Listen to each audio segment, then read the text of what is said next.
Hey guys, हमारे यहाँ रिवाज है, हम लोग होलिका दहन के दिन कुछ पकौड़े तलते हैं। ये सबके घर में होता है। तो आज हम लोग आपके साथ कुछ रेसिपी शेयर करने वाले हैं, जैसे कि चने के पकौड़े, आलू के पकौड़े, गोभी के पकौड़े। तो आइए हम लोग शुरू करते हैं। सबसे पहले हम एक बर्तन में चावल ले लेंगे और एक बर्तन में काले चने ले लेंगे और इसे रात भर पानी में सोक कर देंगे। इसे एक रात पहले करना है ताकि ये रात भर में अच्छे से फूल जाए, अच्छे से सोक हो जाए इसमें पानी। दूसरे दिन हमें इसका पेस्ट बनाना है। तो सबसे पहले एक ग्राइंडर लेंगे, उसमें धुले चावल डालेंगे, उसमें अदरक की कुछ कटिंग और हरी मिर्च, लहसुन की कलियां डालेंगे और उसका स्मूथ पेस्ट बना लेंगे। सबसे पहले हम गोभी के पकौड़े तलने वाले हैं। तो उसके लिए सबसे पहले हमें क्या करना है, एक बर्तन में पानी लेना है और उसे नमक के साथ अच्छे से गर्म कर लेना है। अभी उसे क्या करना है, थोड़ा गर्म होने के बाद उसमें थोड़े गोभी डाल के उसे एक उबाल आने तक हमें उसे बॉईल करना है। हम गोभी को इसलिए बॉईल कर रहे हैं ताकि ये 50% तक पक जाए और इसके सॉफ्ट पकौड़े बने। अब इसमें एक उबाल आ चुका है, आप चाहो तो इसे निकाल के भी चेक कर सकते हो, बट इसमें एक उबाल आ गया, इतना काफ़ी है। अब हम पकौड़े की बैटर की तैयारी करने वाले हैं। तो सबसे पहले हम एक बर्तन लेंगे और उसमें जो हमने चावल का पेस्ट बनाया था उसे निकाल लेंगे और उसमें लगभग 1 कटोरी जैसा बेसन, 1 छोटा चम्मच नमक, 1 छोटा चम्मच हल्दी और उसमें थोड़ा सा पानी डाल के एक थिक बैटर तैयार कर लेंगे। अगर आपका बैटर पतला हो जाए तो आप इसमें थोड़ा बेसन डाल के इसे थोड़ा थिक भी कर सकते हो। आप देख सकते हैं मेरा बैटर परफेक्टली बन के रेडी हो चुका है। इस बने बैटर के साथ हम 2-3 तरह के पकौड़े तलने वाले हैं। पहले हम गोभी के पकौड़े बनाने वाले हैं। तो सबसे पहले हम एक बर्तन लेंगे और उसमें उबाले हुए गोभी डालेंगे। उसे पहले बनाए गए बैटर जो चावल और बेसन से बने थे उसे अच्छी तरह उसके साथ मिक्स कर लेंगे। क्योंकि मेरा बैटर थोड़ा सा पतला हो गया था तो मैंने उसमें थोड़ा बेसन डाल के उसे अच्छे से गाढ़ा कर लिया है और आप देख सकते हो अच्छे से एक बैटर बन के तैयार हो गया है। इसमें आधा चम्मच जैसा सॉल्ट भी ऐड कर लेंगे। अब इसे तलने की तैयारी शुरू करनी है। तो सबसे पहले हम एक पैन लेंगे और उसे गर्म करेंगे। उसमें हम रिफाइंड ऑयल डाल लेंगे और चेक कर लो कि आप उसमें वो गर्म हुआ है कि नहीं, थोड़ा बैटर डाल के उसमें धीरे धीरे तैयार किए गए गोभी के साथ बैटर को डालेंगे। उसे थोड़ा अलग अलग डालना है, नहीं तो वो चिपकने लगते हैं, तो उसे अलग अलग ही डालना। उसमें आप चला चला कर उसे चेक कर सकते हो कि वो अच्छे से पक रहा है या नहीं। तो वो जो चिपक रहा है वो तलने के बाद वो अलग अलग हो जाएंगे। अब मेरे गोभी के पकौड़े गोल्डन ब्राउन हो चुके हैं, तो अब हम इसे साइड कर लेंगे। उसे टिश्यू पेपर में ही रखना, एक बर्तन में टिश्यू पेपर के साथ रखना ताकि उसका एक्स्ट्रा ऑयल जो है वो उससे निकल जाए।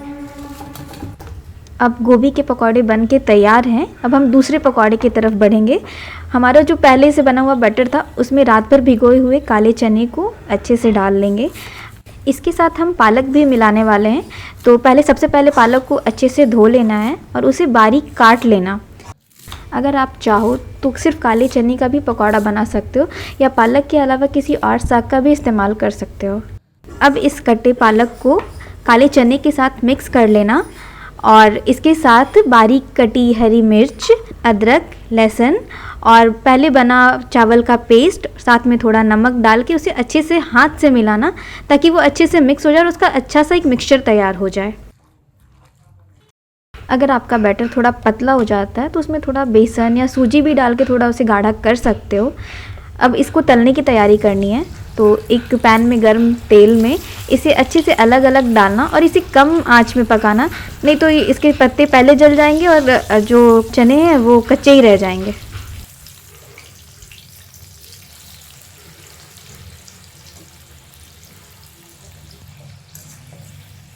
अब आप देख सकते हो ये चने के पकौड़े गोल्डन ब्राउन हो चुके हैं। तो इसे हम छन्नी की हेल्प से उसका ऑयल को अच्छे से झाड़ लेंगे और उसे टिश्यू पेपर में रख लेंगे।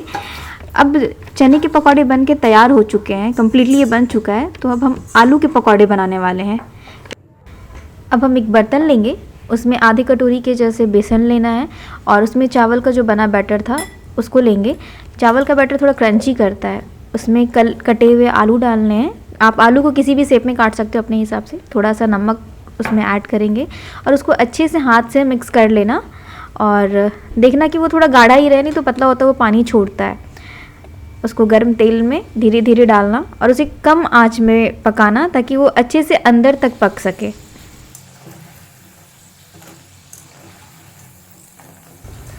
अब उसे बीच बीच में चलाते रहना, देखना उसमें थोड़ा थोड़ा ब्राउनिश कलर आ रहा है। अब देखो कि ये उसमें गोल्डन ब्राउन हो चुका है। उससे अच्छे से छन्नी से उसका सारा ऑयल को निकाल दो और उससे टिश्यू पेपर में साइड में रख लो। और हमारे आलू के पकौड़े भी तैयार हो चुके हैं। ये दूसरा बैच है जो कि मैंने दूसरे शेप में बनाया था आलू को। आप अपने हिसाब से किसी भी शेप में बना सकते हो।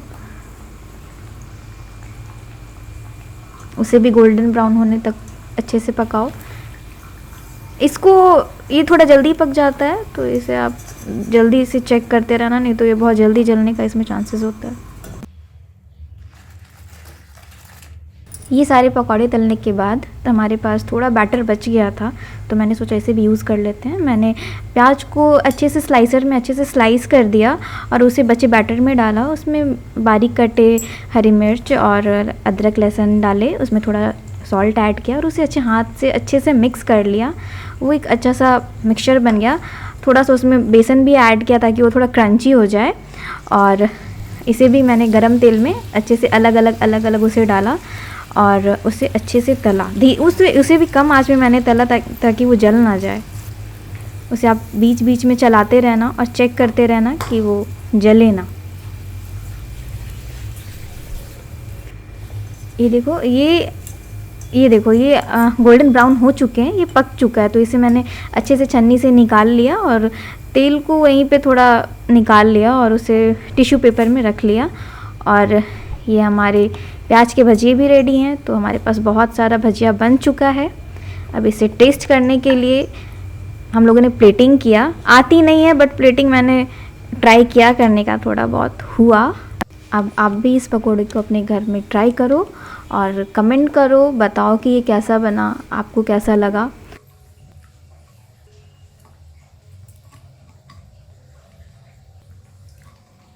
तो गाइस, थोड़े से स्ट्रगल के बाद मेरी प्लेटिंग हो चुकी है। मुझे तो अच्छी लग रही है, आप बताना आपको कैसी लगी।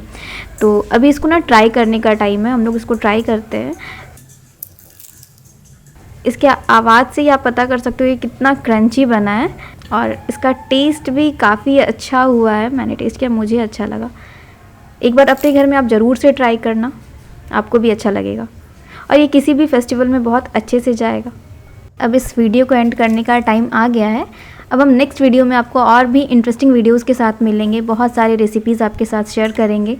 तो आप हमारे चैनल पे बने रहना और देखते रहना हम आगे आगे क्या क्या वीडियोस बनाते हैं, क्या रेसिपीज़ डालते हैं।